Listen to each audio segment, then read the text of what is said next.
Welcome back, I'm Ron the Cook. Today we're going to be making some turkey stock. The holidays are upon us and you need to have that turkey stock to make the perfect turkey gravy. You can go with the chicken stock or just take the drippings from your pan to make your gravy. But here's a better way to get even more turkey stock for your gravy and to help baste your bird. If you can't keep up with all the things I'm saying, don't worry, full recipes in the description below. Like most of us, you're gonna be left with this inside your bird. We've got turkey neck.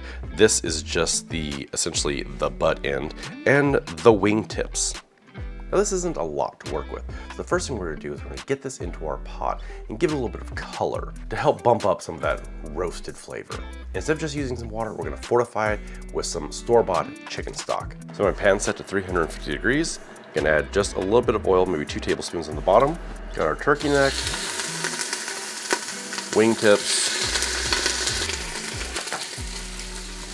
Also gonna add in a half of a large white onion, skin and all, cut in quarters. Now you got some good color on our onions and our turkey, we're gonna add in 10 cloves of whole garlic. Now instead of using some of the classic spices, rosemary, sage, thyme, I wanna go a little Southeast Asian with it. Specifically, I'm feeling like the flavors of Vietnam. So I picked up this. That's upside down. I picked up this. This is a pho spice mix. So I thought this would be a perfect addition to change up the classic flavor profile of our turkey dinner. And our spice mix.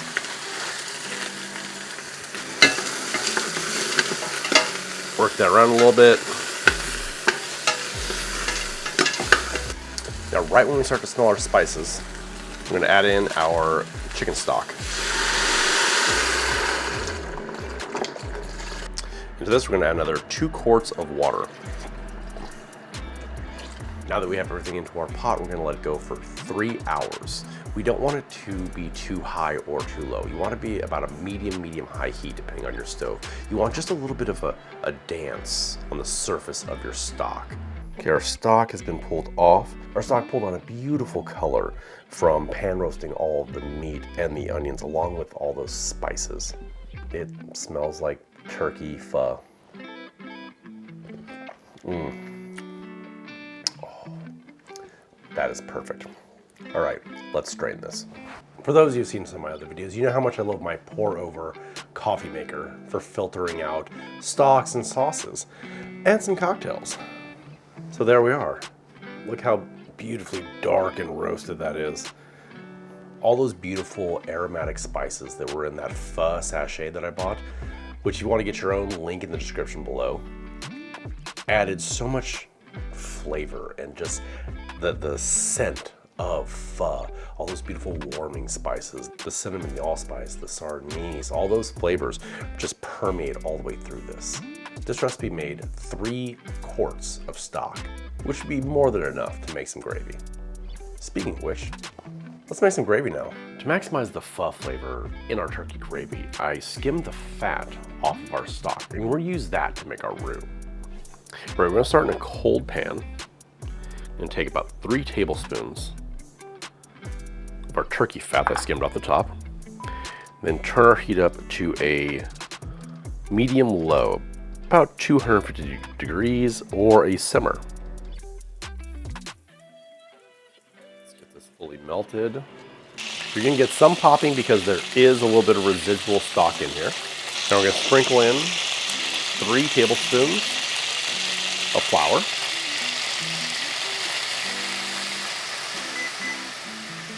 The key is the darker the roux, the less it's going to thicken your sauce. So we want something about, a little bit darker than this. We're gonna let this go for about 5 minutes before we add in our stock. You don't have to stir the entire time. Get all the clumps out and then let sit. Stir every 1 to 2 minutes. You're starting to get that nice toasted flour smell.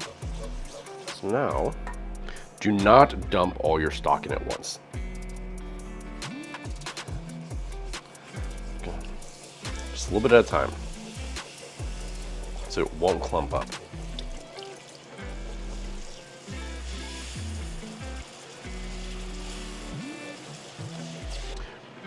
At this point, see how it's like nice uniform liquid? Now we can just start pouring in all of our stock. We're just gonna let this simmer for 15 to 20 minutes or until it starts to thicken up. It's starting to thicken up nicely. So we're just gonna turn our heat down, about 225 or a low simmer. Almost that desired thickness. Look at how velvety that is. Beautifully shiny. I'm gonna add a nice pinch of black pepper, fine ground. I like a lot of black pepper in my gravies. All right, we're just gonna let this go for 5 more minutes and it's gonna be perfectly done. As you saw, I put absolutely no salt in the beginning of the cooking process. You wanna wait till it's pretty much done before you season it.